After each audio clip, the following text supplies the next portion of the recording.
우리가 그동안 우리 신앙의 가장 핵심적인 본질적인 부분들 쭉 살펴봤습니다. 시리즈로 십자가 복음의 삶 한마디로 요약하면, 그리고 말씀드린 대로 오늘부터 하나님의 말씀을 통해 하나님과 교제하고 하나님의 뜻을 발견하고 그 하나님의 행하심에 함께함으로 하나님과 동행하는 삶을 배우고 자라나는 그 부분을 살펴보려고 합니다.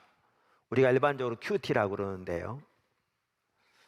근데 큐티만 하더라도 그저 하나님의 말씀을 읽으면서 내게 위안이 되는 말씀을 선별적으로 취하는 자기중심적인 큐티는 매우 잘못된 거거든요. 그거 완전히 하나님이 수단된 삶인 거죠. 그리고 또 우리가 교리적으로 잘 아는 것도 중요하지만 큐티는 단순히 성경적인 지식을 위한 게 아니거든요. 그건 컷과 같이 하나님과 친밀한 교제를 위한 수단이거든요. 그래서 큐티를 통해서 하나님과의 개인적인 친밀한 교제 가운데 우리가 더 들어가고, 또 하나님의 뜻, 또 하나님의 목적, 이 시대를 향한 하나님의 계획, 또 내 삶 주위에서 어떻게 일하고 계신지를 깨닫고 그 일에 함께함으로 또 하나님 나라에 동참하며 하나님 뜻이 이루어진 데 귀하게 쓰임받고, 이렇게 주와 동행하는 삶 가운데 자라나야 되거든요. 그래서 그 부분을 살펴보려고 하는데, 그 첫 번째 시간으로 하나님께서 지금 우리 가운데 이렇게 하고 계신 일이 영성훈련이잖아요.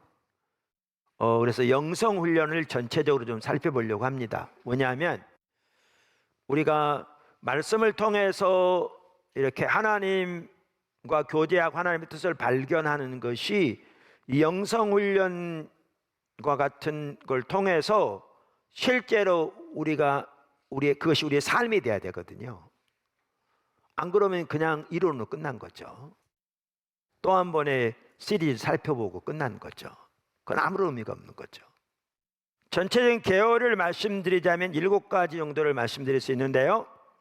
첫째는 미디어 절제, 둘째는 정기적으로 주님을 찾는 삶의 습관화, 셋째는 하나님의 길을 배워감, 넷째는 저기 나옵니다. 삶의 모든 상황에서 하나님의 임재 훈련, 다섯째는 하나님의 뜻을 발견하고 순종하는 삶, 여섯째는 영성 일기, 일곱 번째는 서로 나눔입니다. 이게 다 연결되어 있습니다. 7가지가. 첫째, 미디어 절제. 지금 실시하고 있는 영성훈련의 한 중요한 부분은 미디어 절제입니다. 꼭 필요한 거 외에는 거의 보지 않는 거죠. 그러니까 이 부분은 영성훈련의 매우 중요한 요소 중 하나입니다. 말씀드린 데 7가지가 같이 간다고 그랬잖아요. 그럼 미디어 절제와 관련해서 그 중요한 그러면 성경적인 근거는 어디에 있는가라는 거죠.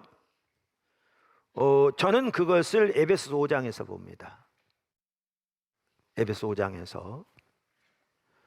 자, 에베소 5장 15절부터 18절입니다. 여러분 잘 아는 구절인데요. 그런즉 너희가 어떻게 행할지를 자세히 주의하여 지혜 없는 자같이 하지 말고 오직 지혜 있는 자같이 하여 세월을 아끼라. 때가 악하니라. 그러므로 어리석은 자가 되지 말고 오직 주의 뜻이 무엇인지 이해하라. 술 취하지 말라. 이는 방탕한 것이니 오직 성령으로 충만함을 받으라. 우리가 이 부분에 대해서는 과거에 최소한 한 번은 살펴봤습니다. 이 구절은 우리가 세월을 아껴야 할 것을 강력하게 말하고 있습니다. 그러면 여기에 세월을 아낀다는 말이 무슨 말인가라는 거죠. 세월을 아낀다는 말은 그거를 페트라 주석이 아주 잘 설명했더라고요. 그래서 제가 그분의 그 책에 나온 내용을 읽어볼게요. 아주 잘 설명했어요. 아끼라에 해당하는 헬라어 엑사고라조메노이는 도로 사다, 속량하다라는 의미로 신약 성경에서 율법으로부터의 구속과 관련해 사용되었다. 여기 성경 구절도 나옵니다. 그러니까 율법으로부터 우리가 구속되었잖아요. 이때 사용된 단어가 아키라라는 단어라는 거예요. 구속되었다는. 또한 세월에 해당하는 헬라어 카이로는 중요한 시기 또는 금방 지나가 버리는 특별한 기회를 의미한다. 따라서 본절은, 그러니까 세월을 아끼라는 말은 모든 기회를 잡으라는 의미다. 모든 기회를 잡으라는 의미다. 그러니까 RSV 성경도 NIV 성경도 이걸 뭐라고 번역하고 있느냐면 Making the most of every opportunity 이렇게 돼 있거든요. 그러니까 모든 기회를 최대한 활용하라 이렇게 돼 있어요. 이 기회는 무슨 기회냐면 하나님의 기회인 거죠. 하나님의 기회. 그래서 모든 기회를 최대한 활용하라 그 뜻이에요. 그러면서 그 페트라 주석은 본절은 모든 기회를 잡으라는 의미로 주어진 환경 속에서 기회를 찾아 그에 따르는 어떠한 희생과 대가를 치르더라도 그것을 놓치지 말라는 권면이다. 할렐루야. 그러니까 하나님께서 역사하실 때 그걸 놓치면 그게 어둠의 열매를 맺게 돼 있는 거죠. 빛의 열매를 맺으려면 그걸 놓치지 말아야 되는 거죠. 놓치지 말아야 되는 거죠. 자, 그러면서 여기 아까 읽은 에베소 5장에 보면 세월을 아끼는 것에 대해서 그 필요한 중요한 요소들을 몇 가지를 여기 나열합니다. 제가 왜 이걸 지금 읽느냐 하면 미디어 절제가 여기에 나와 있기 때문에 그렇습니다. 그 한 요소이기 때문에 제가 그렇습니다. 자, 그러면 여기에 세월을 아끼는 한 가지 중요한 요소가 뭐냐? 하나님의 뜻을 이해해야 합니다. 하나님의 뜻을 이해해야 합니다. 5장 17절 그러므로 어리석은 자가 되지 말고, 어리석은 자가 어떤 사람이에요? 하나님의 기회를 놓쳐버린 사람, 세월을 아끼지 못하는 사람. 어리석은 자가 되지 말고 지혜 있는 사람이 돼야 되는데, 그러면서 뭐라고 말해요? 오직 주의 뜻이 무엇인지 이해하라. 세월을 아낀다는 말은 하나님의 기회를 최대한 활용하는 것이니까 세월을 아끼려면 중요한 한 가지 요소가 뭐겠어요? 하나님의 뜻을 분별할 수 있어야죠. 하나님의 뜻이 무엇인지 이해할 수 있어야 되는 거죠. 그래서 에베소 5장 17절은 그렇게 말하고 있습니다. 두 번째, 성령에 충만해야 합니다. 제가 좀 순서를 바꾸는데 성령에 충만해야 합니다. 그러니까 여기 18절에 뭐라고 말합니까? 술 취하지 말라. 이는 방탕한 것이니 주의 성령으로 충만함을 받으라. 그러니까 세월을 아끼는 것에 대해서 말하면서 지금 이 말씀한 거거든요. 그래서 세월을 아끼기 위해서 당연히 우리에게 한 중요한 요소는 성령의 충만함을 받는 겁니다. 이거는 성령께서 우리를 늘 통치하시고 다스리시는 그러한 충만함을 의미합니다. 그러니까 우리가 성령님의 주권적인 통치 아래 사는 삶을 의미합니다. 자, 세 번째, 세월을 아끼기 위해서 중요한 요소, 술 취하지 말라. 술 취하지 말라. 그러니까 여기에 술 취함은 문자 그대로 술 취함을 당연히 포함합니다. 그 당시에 많은 사람들이 술 취했으니까요. 실제로 거기에는 현재형이거든요. 이 말은 무슨 말이냐면 한편으로는 너희가 술 취한 걸 중단하라, 그 뜻이에요. 그러니까 성도들 중에서 술 취해 사는 사람들이 적지 않았던 걸 볼 수 있어요. 이 구절을 보면. 그러니까 더 이상 술 취하지 말라, 술 취한 사람을 중단해, 지금 그런 뜻이에요. 자, 그러면서 술 취함은 방탕함으로 이른다는 거죠. 그런데 여기에 술 취함이 단순히 술 취함만을 의미한 게 아니죠. 과도한 TV 시청이나 미디어, 오락, 취미생활 자체가 죄는 아니라도 과도한 취미생활, 그것이 다 술 취함에 해당하는 거죠. 특별히 우리가 코로나를 지나면서 비대면으로 예배를 드릴 수밖에 없는 상황이 있었습니다.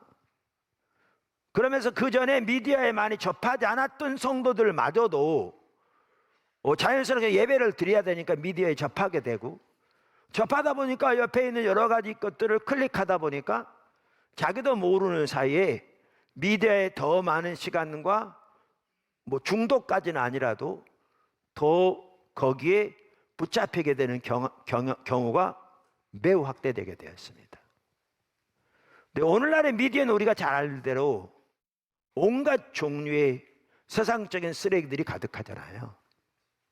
그것으로 우리를 그 스펀지가 물을 빨아듯이 아예 그 안에 잠기는, 그래서 오늘 하나님께 예배 드릴 때에도 그 미디어에 대한 과대 노출로 인해서 예배가 방해되는 건 너무너무 많거든요. 왜냐하면 집중 자체가 안 돼요. 하나님께 너무나 많은 성도들의 경우에. 포도나무교회 얘기하고 있습니다. 지금 이러한 술 취함은, 여기 술 취함 아까도 말한 대로 그냥 문자 그대로 술 취함뿐만 아니라 술 취함의 심각성은 우리의 눈을 어둡게 만듭니다. 그래서 하나님의 뜻을 분별하지 못하게 만들고, 하나님의 뜻을 붙잡는 기회를 놓치게 만들고, 하나님의 부르심과 소명과 비전을 망각하게 만들고 혹은 흐려지게 만들고, 그래서 탕자처럼 아버지의 유업이 비껴가게 되는 그러한 결과를 가져옵니다. 그래서 영성훈련의 미디어 절제는 그래서 중요합니다. 두 번째, 정기적으로 주를 찾는 삶의 습관화. 아까 7가지가 연결됐다고 그랬잖아요. 미디어를 절제하는 것도요, 절제하는 그 자체도 중요하지만 절제하는 그 자체가 목적이 아니고요, 주님을 찾기 위해서 절제하는 거죠. 할렐루야. 그래서 영성훈련의 한 핵심이 뭐냐 하면 정기적으로 주를 찾는 삶의 습관화입니다. 이게 우리의 삶의 건전한 일상이 되도록, 하나의 습관이 되도록 주님을 찾는 거죠. 그 훈련인 거죠. 아멘. 그래서 우리가 앞으로 살펴볼 하나님의 말씀을 통한 하나님과 친밀한 교제, 하나님의 뜻을 발견하고 순종하는 삶도 결국 같은 맥락이고요. 또 하나는 이사야 62 기도에 참여함으로 하나님의 뜻을 붙잡고 기도하는 것도 훈련되어지는 것도 여기에 포함됩니다. 주님을 찾는 것이 삶의 한 건강한 일상이 돼야 되는데, 이게 혼자 훈련할 때 잘 되지 않습니다. 잘 된다면 좋겠는데. 그래서 함께 훈련을 받을 경우에 훨씬 더 훈련받기가 좋은데, 그래서 말씀 묵상과 아울러 반드시 훈련되어야 할 한 부분이 이사야 62 기도를 통해서 하나님의 뜻을 붙잡고 하나님 앞에 기도하면서 하나님과 교제하는 것에서 훈련되어지는 겁니다. 세 번째, 하나님의 길을 배워감. 영성훈련의 하나의 핵심이 당연히 하나님의 길을 배워가는 거죠. 가장 기본적으로 십자가 복음의 삶을 배워가는 거예요. 하나님께서 십자가 복음의 삶을 철저하게 성경에 기초해서 정리되게 하시고 그렇게 실제로 살기를 추구하고 살아가는 사람마다 하나님과 동행하면서 놀라운 열매를 맺게 하신 것은 전적인 하나님의 은혜요, 정말 놀라운 하나님의 축복입니다. 목회자건 일반 성도건, 남자건 여자건, 나이 많은 사람이건 적은 사람이건, 세상에서 공부를 많이 한 사람이건 적게 한 사람이건 상관없이 그렇게 주와 실제적으로 동행하면서 주님의 열매에 풍성하게 나타나고, 정말 주님께서 하실 수 있는 일, 주님만이 하실 수 있는 일들이 자신의 삶 속에 실제로 나타나면서 놀랍게 회복되어지고 세워지는 그 일을 실제로 경험한다는 것은 엄청나게 놀라운 일입니다. 네 번째, 삶의 모든 상황에서 하나님의 임재 훈련. 그러니까 영성 훈련의 한 핵심이 또한 이 부분입니다. 삶의 모든 상황에서 하나님의 임재 훈련입니다. 우리가 집중적으로 주님을 찾으면 하나님의 임재가 우리 가운데 회복됩니다. 성경대로. 근데 하나님의 임재가 우리 가운데 함께 하시면 나타난 여러 가지 사인들이 있는데, 그 중에 하나는 하나님이 선명하게 인식되어집니다. 우리 영으로 하나님이 함께 계시다는 것이 선명하게 인식되는 거죠. 그러면 삶의 모든 환경에서 하나님의 임재 훈련과 관련해서 매우 중요한 성경 구절 중에 하나가 뭐냐 하면요, 우리가 과거에도 몇 번 살펴본 데살로니가전서 5장 16절 18절입니다. 정말 중요합니다. 항상 기뻐하라, 쉬지 말고 기도하라, 범사에 감사하라. 이것이 그리스도 예수 안에서 너희를 향하신 하나님의 뜻이니라. 자, 왜 이 구절이 삶의 모든 상황에서 하나님의 임재 훈련하는 것과 관련해 매우 중요한 구절인가 이제 보시면 알 텐데, 제가 하나씩 설명해 보겠습니다. 이 구절에 보면 이것이 너희를 향하신 하나님의 뜻이라고 구체적으로 기록되어 있습니다. 성경에 나와 있는 하나님의 말씀 다 하나님의 뜻입니다. 그런데 여기에는 구체적으로 이것이 하나님의 뜻이라고 기록되어 있습니다. 그만큼 중요하다는 얘기죠, 이 부분이. 그 다음에 여기에 보면 세 가지가 나오는데 이게 서로 연결되어 있습니다. 그래서 세 가지를 언급한 다음에 이것이, 그런데 이것은 단수입니다. 물론 이거 샬라의 용법도 되기도 하지만 이 세 개가 하나인 걸 의미하기도 합니다. 서로 밀접하게 관련이 있습니다. 다섯 번째, 하나님의 뜻을 발견하고 순종하는 삶입니다. 그러니까 PLO의 삶이죠. Pray, Listen and Obey. 그러니까 기도, 즉 하나님 얼굴을 구하며 하나님을 찾는 가운데 하나님의 뜻을 발견하고 순종하는 삶입니다. 우리가 영성 훈련 한 핵심이 바로 그거죠. 하나님 찾고 하나님과 교제하고 하나님의 뜻을 발견하는, 그리고 하나님의 뜻을 알고 그 가운데 함께 있기 원하는. 또 이렇게 우리가 주님을 찾다 보면 주님의 뜻을 알게 하시면 그 가운데 우리 삶을 조정해서 순종하는. 근데 저는 이 삶의 한 좋은 예가 예수님이라고 생각합니다. 한 좋은 예가. 그 예를 들어볼게요. 예수님의 예. 어디 나오냐면요, 마가복음 1장 35절에 나옵니다. 마가복음 1장 35절. 자, 읽겠습니다. 아직 새벽도 밝기 전에 예수께서 일어나 나가 한적한 곳으로 가서 거기서 기도하시더니. 여러분 그 문맥을 보시면요, 예수님이 마가복음 1장에서 공생애를 시작하십니다. 회당에서 가르치셨는데 귀신 들린 사람에게 귀신이 드러납니다. 그러니까 원래 귀신 들린 사람 회당에 못 들어오게 돼 있는데 귀신 들린 줄 몰랐다가 예수님의 임재가 함께하니까 귀신 드러난 거죠. 그 안에 회당했던 사람 중에 예수님의 정체를, 그래서 그렇게 표현하면 가장 잘 알았던 것이 그 귀신이었습니다. 영적인 피조물이니까요. 그래서 예수님이 그 귀신을 쫓아내버리십니다. 그랬더니 사람들이 놀랍니다. 예수님의 가르침은 권세 있는 말씀이라고. 그래서 예수님이 회당에 나와서 베드로의 집에 머무십니다. 그리고 베드로의 장모의 병을 고치십니다. 안식일이 끝났습니다. 이 말은 해가 졌다는 얘기입니다. 유대인 나라는 금요일 해질 때부터 토요일 해질 때까지가 안식일입니다. 하루를 해질 때 시작합니다. 자, 그래서 안식일이 끝나니까 해가 지니까 온갖 종류의 환자들을 데리고 소문이 벌써 쫙 났거든요. 예수님께 옵니다. 예수님 밤새도록 그들을 치유하십니다. 그리고 그 다음날 새벽에 일찍 기도하러 나가셨습니다. 이게 9구절입니다.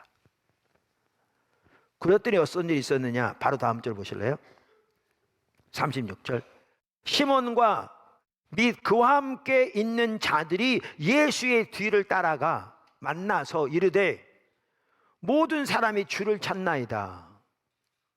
이르시되 우리가 다른 가까운 마을들로 가자. 거기서도 전도하여 하리니 내가 이를 위하여 왔노라 하시고. 여기 아주 중요한 부분이 나옵니다. 자, 보세요. 사람들이 아침부터 몰려오니까 베드로 등 제자들이 예수님을 찾아옵니다. 아마 헤매다 보니까 만났겠죠. 와서 뭐라고 그러냐? 모든 사람이 주를 찾습니다. 그러니까 온 동네가 몰려왔다, 그 얘기겠죠. 자, 우리가 일반적으로 보면요, 예수님이 공생을 이제 시작하십니다. 근데 소문이 나기 시작하고 사람들이 몰려오기 시작합니다. 이거보다 더 좋은 기회가 어디 있습니까? 발판을 마련하고 사람들에게 영향을 끼치고 이제 공생이 시작했는데, 근데 예수님은 다른 마을들로 가자 그럽니다. 많은 분들이 얘기하듯이 주님은 하나님과의 기도를 통한 교제를 통해 하나님 뜻을 발견하신 겁니다. 주님과 이런 생생한 관계가 있기를 축복합니다. 영성훈련이요, 그 훈련시키는 겁니다. 그 훈련 받는 거예요. 지금까지 말씀드린 그러한 과정을 통해서 그렇게 하나님과의 생생한 관계가 세워지고 자라나서 우리의 삶의 현장에서 하나님의 뜻을 분별해 순종하는 그 시스템이, 그것이 우리의 삶의 패턴이 되어지도록 자라나야 되는 겁니다. 그게 우리의 신앙생활입니다. 그게 성경이 말하는 하나님의 사람들이 살았던 신앙생활입니다. 우리는 몇 가지 종교적인 의식하는 게 신앙생활 아닙니다. 우리는 몇 가지 신학적인 지식 안다고 신앙생활 아닙니다. 그건 다 수단들입니다. 이 삶을 살게요. 마지막 7번째, 서로 나눔. 그러니까 밴쿠버에서 할 때 보면, 그러니까 제가 개인적으로 여러분을 훈련시키지 못하니까 직접 못하고 있는데요, 보면 이렇게 밴드를 만들어서 영성일기를 서로 올리게 하고, 지금 우리 오이코스도 많이 그렇게 하고 있습니다. 여러 오이코스에서. 그리고 줌으로 또 만나기도 합니다. 거기에 보면 부끄러운 문제를 서로 올리죠. 예를 들면 오늘 뭐죠? 그 미디어를 몇 시간을 봤다, 아니면 거기서 안 좋은 사이트를 들어갔다, 등등등. 근데 왜 그렇게 서로 나누냐 하면요, 그걸 통해 서로 격려하는 거죠. 또 하나님께서 다른 사람 가운데 일하시는 걸 보고 위로가 되기도 하고 힘을 얻기도 하고요, 서로를 위해 기도해 주기도 하고요. 뿐만 아니라 우리는 근본적으로 죄를 하나님께 고백하는 겁니다. 그래서 다윗이 말한 대로 우리는 주께만 범죄했습니다. 이 말은 다른 사람한테 범죄 안 했다는 얘기는 안 해요. 다른 사람 사기쳤으면 그 사람한테 범죄한 거잖아요. 근데 근본적으로 죄가 하나님께 대한 것임을 말하고 있는 거죠. 그런데 성경은 또한 뭐라고 말하냐면, 야고보서 5장 16절에 그러므로 너희 죄를 서로 고백하라, 이렇게 말하고 있습니다. 그러니까 죄는 근본적으로 하나님께 대한 겁니다. 우리가 사람에게 한 것일지라도 근본적으로 그 인식이 매우 중요하죠. 하나님께 범죄했다는 사실. 그래서 하나님께 고백하고 회개하고. 근데 동시에 그 토대 위에서 서로에게 죄를 고백하는 것은 강력한 힘을 가집니다. 자, 제가 하나님의 말씀 성경을 통해 우리가 어떻게 하나님과 친밀한 교제를 갖고 또 주님의 뜻을 발견해서 그 가운데 순종함으로 하나님과 동행하는 삶을 살 것인가, 이 부분을 쭉 이제 살펴보려고 하는데, 그렇게 주님 앞에서 무장되어지고 자라나고 삶에서 하나님과 동행하는데 자라나서 포도나무 교회가 정말 주님께 더 놀랍게 함께 하시고 주의 목적에 귀하게 쓰임받는 교회, 또 여러분 한 사람 한 사람 되기를 주님으로 축원합니다. 아멘.